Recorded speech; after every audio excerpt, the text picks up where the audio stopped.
നിരവധി ആരാധകരുള്ള താരമാണ് ഹണി റോസ്. താരത്തിൻ്റെ വീഡിയോസും ചിത്രങ്ങളും സോഷ്യൽ മീഡിയ ലോകത്ത് എപ്പോഴും ശ്രദ്ധിക്കാറുണ്ട്. മലയാള സിനിമയിൽ ഒരു ഇടവേളയ്ക്ക് ശേഷം ശക്തമായ തിരിച്ചുവരവ് നടത്തിയ ഹണി റോസിന് പിന്നീട് മികച്ച ചിത്രങ്ങളിലൂടെ ഭാഗമാവാൻ സാധിച്ചിട്ടുണ്ട്. എന്നാൽ അടുത്ത കാലത്തായി താരം ഏറ്റവും കൂടുതൽ ശ്രദ്ധിക്കപ്പെട്ടത് ഉദ്ഘാടന പരിപാടികളിലെ സാന്നിധ്യം കൊണ്ടാണ്. നിരവധി ഉദ്ഘാടനങ്ങളിൽ പ്രത്യക്ഷപ്പെടുന്നത് കൊണ്ട് തന്നെ നിരവധി ട്രോളുകളും ഹണി റോസിന് നേരിടേണ്ടതായി വന്നിരുന്നു. എന്നാൽ ഇപ്പോഴിതാ അത്തരം വാർത്തകൾക്കും ഗോസിപ്പുകൾക്കും മറുപടിയായി എത്തിയിരിക്കുകയാണ് താരം. താരസംഘടനയായ അമ്മയുടെ ഔദ്യോഗിക യൂട്യൂബ് ചാനലിന് നൽകിയ അഭിമുഖത്തിലാണ് നടൻ ബാബുരാജിന്റെ ചോദ്യങ്ങൾക്ക് മറുപടി നൽകുകയായിരുന്നു ഹണി റോസ്. ഹണി റോസ് ഉദ്ഘാടനത്തിന് പോകുന്നിടത്തെല്ലാം ധാരാളം ആളുകൾ കൂടാറുണ്ട്.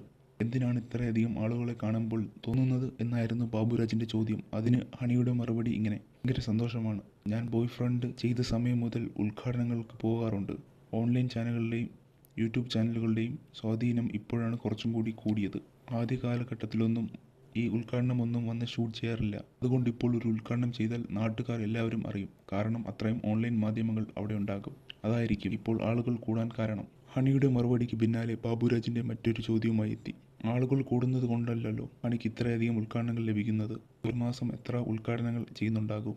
അതിന് ഹണി റോസ് മറുപടി ഇങ്ങനെ: അത്രയൊന്നുമില്ല, വളരെ കുറവേ ഉള്ളൂ. കേരളത്തിലെ എല്ലാത്തരം കടകളുടെ ഉദ്ഘാടനത്തിനും സിനിമാ താരങ്ങളെ വിളിക്കാറുണ്ട്.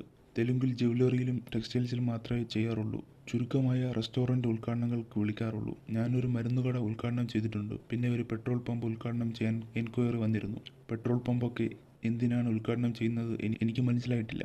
അത് പൂനെയിൽ നിന്നായിരുന്നു വിളി വന്നത് എന്നായിരുന്നു ഹണി റോസിന്റെ മറുപടി.